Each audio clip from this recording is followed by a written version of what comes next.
Okay, fellas, I got my drill out there. I was going to get me a couple of holes started for this solenoid.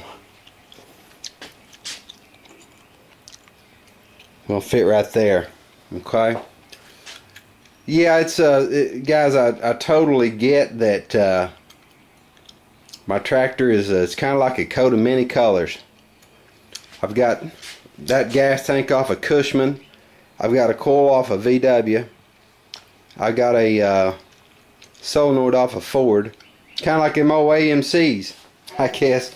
But you know, the thing about it is, guys, this tractor it is the ugliest. I was telling Rooney Sears that I could probably win the ugliest tractor contest with this thing. I probably could.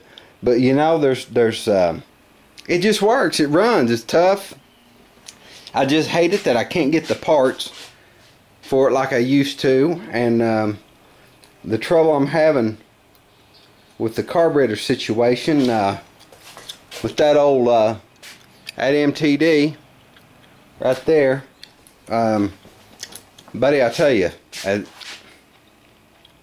it's something else. It's something else trying to keep these old tractors going. This right here, where that's all mangled, they've somebody's absolutely ripped the threads right out of that carburetor there. If you guys know where I can find one, let me know. That's off a 16 horse Briggs IC series. Saw one on eBay, but I don't know if I'm gonna buy something that's got, you know, the carburetor on my SS. It was almost to where I couldn't get that screw out of here. Same type carburetor, the carburetor right there. I never got that jet out of there. But yeah, anyway, I'm gonna move along and get this. I got the garden plowed and tilled, but I was doing it like I was before. I got this rubber cap on this hot wire. I pull that little rubber cap off, and I was short right there. Short those together and start it. And I'm tired of doing that. I need to go and get this mounted. So let's go ahead and do that real quick and see how she starts up. All right, guys, I found a couple of bolts out of I'd had to put back in the bolt bin. I think they were for Chevrolet valve covers, small block Chevy. Anyway, let's match the rest of it, all my mismatched parts. I need to I'm going to drill this terminal out a little bit, put on this solenoid. I gotta get me a solderless connector on here.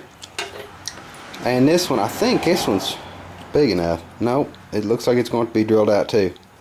Okay, yeah, I'll get all this stuff fixed up, wired up, and we'll see if we can give this thing a start. Guys, I ran into a little snag. When I was getting this cable, I was drilling this cable end out, I noticed it was hanging by just a couple of strands in that cable. I'm going to heat it again. I heated this enough to get that solder to let go to where I could open that connection up. I'm going to heat it and get all the old stuff out of it, all the solder free from it, strip it off, make the end up, and hopefully I won't have the same issue with this one. I think this one's okay. I've worked with it before. I don't think I would have taped that up if it had been hanging by a thread. But yeah, I need to get this cable in fixed up, and then we'll see if we can get her fired up. Alright, gang, got the solenoid on there and wired up. Let's go ahead and give her a try here. See if she'll fire off.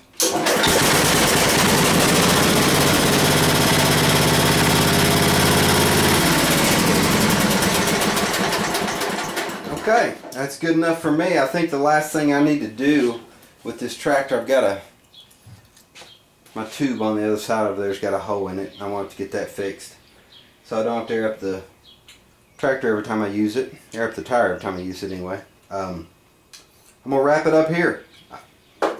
The old ugly girl, she does good. She does good. Glad to have her.